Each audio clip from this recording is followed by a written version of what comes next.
Olá pessoal, aqui é o Velgas, hoje é dia 17 de junho de 2025. A Rússia intensifica a ofensiva de verão na Ucrânia e os russos têm perdas catastróficas na província ucraniana de Sumy. Quero convidá-los, inscrevam-se no canal, porque aqui você vê a verdade.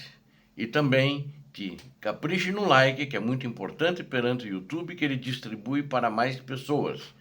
E também compartilhem com suas redes sociais, porque significa o mesmo para o YouTube. E façam seus comentários. Eu conto com vocês. Ajudem a crescer e a fortalecer o canal. Muito obrigado. As forças russas intensificaram as operações ofensivas em todo o teatro de operações, não digo em todas as frentes, mas apenas naquelas onde eles já vinham e aonde eles quiseram expandir, na qual nós vínhamos falando. Notadamente em Donetsk, é claro, na região de Pokrovsk, a quantidade de ataques é a maior, continuam intensos. Ontem aconteceram 42 ataques, né? Mas também, segundo o porta-voz do grupo de forças Khortytsia da Ucrânia, que normalmente ele dá entrevistas, é um oficial superior do exército ucraniano chamado Viktor Tribugov. Ele falou ontem, dia 16 de junho, sobre a situação, como estava esse teatro de operações, face o início de que já aconteceu há alguns dias atrás, semanas, essa a ofensiva de verão da Rússia. De acordo com o Tribugov, as tropas russas intensificaram os ataques, particularmente em Novopauliuka e Kharkiv, o que é um acontecimento, vamos dizer o seguinte, incomum para essas áreas que já vinham há tempos atrás com uma relativa calmaria. O Estado-Maior da Ucrânia informa que as forças russas lançaram ataques em 12 direções, né, resultando em 99 confrontos registrados, esses os mais intensos que ele fala, né? Não que sejam só 99 em toda a frente na data de ontem, absolutamente, não. Soldados ucranianos repeliram esses ataques em Novopauliuka, aí sim, 17 em Novopauliuka, de acordo com a atualização dada pelo oficial superior Viktor Tribugov. Isso sinaliza, disse ele, que temos um aumento de atividade esperado no verão. Falando na televisão nacional, inclusive, para em rede nacional, ele disse que o aumento da atividade perto de Novopauliuka sugere que as forças russas estão tentando invadir a região de Dnipropetrovsk, o que nós já tínhamos visto e falado para vocês que a Rússia, de fato, continuava nesse objetivo e que, inclusive, estava mentindo que já estava lutando na região dentro desta região de Dnipropetrovsk, da província de Dnipropetrovsk, mas o que de fato não está concretizado. Inclusive, essa fake news já perdeu muito da sua força. O mundo descobriu que a Rússia, como sempre, mente, né? Que isso não acontece. E justamente eles fazem fronteira ali com Donetsk, estão ainda em Donetsk, onde estavam. Eles não conseguiram ter sucesso até agora e acredito que não vão ter. Como não tiveram sucesso em toda essa segunda fase da invasão, desde 2022 até aqui. Na região de Donetsk, a Rússia está tentando cercar Konstantinivka, o Nouka falei errado por minha conta, desculpe pelo erro, Konstantinivka, um dos principais centros logísticos ucranianos na região. E isso ela já está fazendo, tentando cercar Konstantinivka. Se vocês lembram, como eu tenho falado sobre essa região, que fica em Donetsk, não fica longe de Pokrovsk, desde o início da invasão. Então, acho que não vão a partir daí em lugar nenhum. Enquanto isso, né, como eu anunciei no início, eles em Sumy, na província de Sumy, eles têm tido perdas catastróficas. Apesar de que eles estão bombardeando a cidade, tentando fazer destroços dessa cidade, como fizeram em outras, integralmente, em tempo praticamente integral, a cidade é alvo de bombardeios, quer de artilharia, de drones ou de mísseis, como já aconteceram ataques muito mortais de mísseis na região de Sumy. Então vou relatar um fato aqui, que foi inclusive relatado por um oficial, comandante de pelotão, que está revoltado contra os próprios russos. Ele é russo. E de que ele falou que de 100 pessoas ele estava, né, o sobrevivente, o comandante do pelotão sobrevivente, falou para ele que de 100 pessoas, uma companhia de 100 pessoas que atacaram a região de Sumi, 8 sobreviveram. Então aí para vocês terem uma ideia da medida que a Rússia está tendo perdas catastróficas na província de Sumi, que é a primeira vez que ela está fazendo uma investida grande lá. E o exército russo ele perde muitos soldados e está a um ritmo catastrófico, né? Então, um ex-comandante de um pelotão do antigo grupo Wagner, que ele é um remanescente ainda dos antigos, e ele ficou junto do exército russo. Ele atende pelo codinome ou apelido, não sei como é que chama-se, de Relay, R-E-L-A-Y, Relay.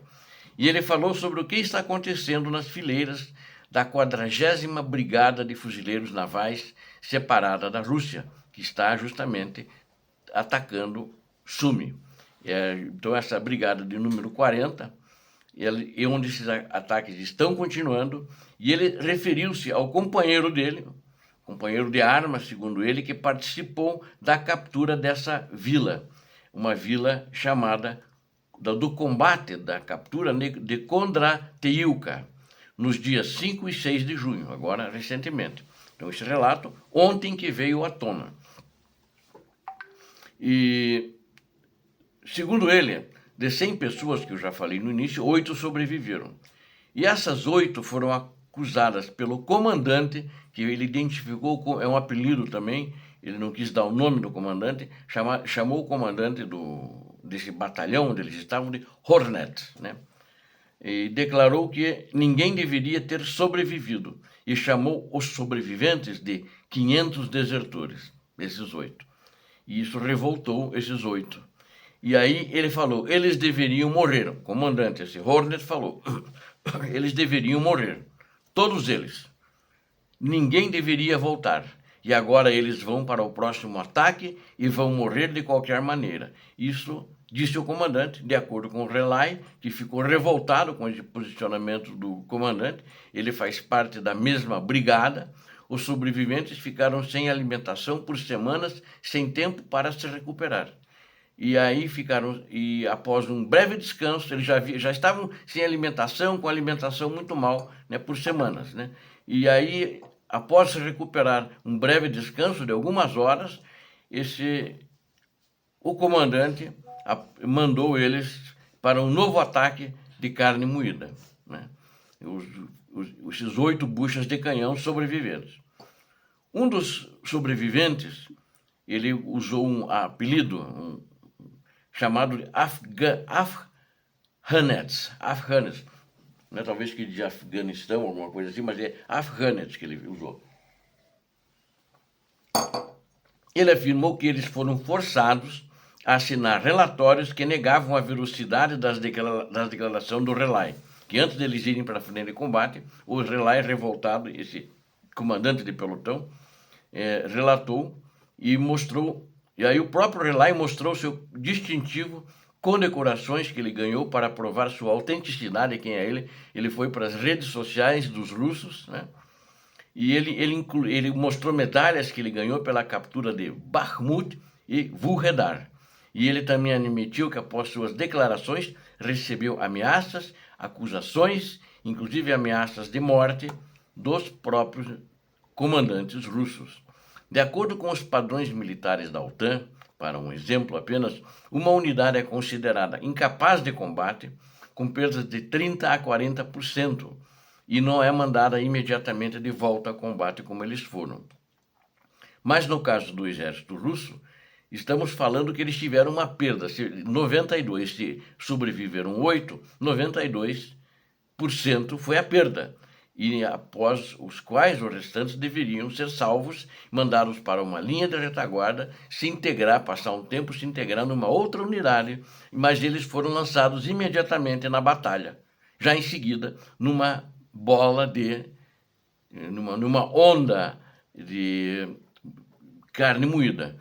o comando demonstra não apenas, o comando russo, né, demonstra não apenas indiferença, mas uma atitude consciente em relação à destruição física de pessoal como material descartável, né, sem dúvida nenhuma. O Relay, no vídeo que ele também fez, mostrando quem ele é, de acordo com comandantes como o Hornet, né, que deve ser um tenente-coronel ou coronel, que é comandante da unidade dele, facilmente dão ordens que transformam soldados em bucha de canhão sem direito à sobrevivência. Testemunhos que é da frente de batalha já têm demonstrado a desvalorização da vida humana para os comandantes russos e para o ditador da Rússia. A degradação do comando militar e a destruição até mesmo de padrões mínimos de guerra para os comandantes não são as pessoas que importam, mas sim os relatórios de sucesso. O mecanismo de ataque não para, mesmo quando apenas algumas centenas de pessoas morrem e muito poucas delas permanecem vivas. Essa é a Rússia criminosa, que faz crime contra os seus, imagine contra aqueles que eles capturam.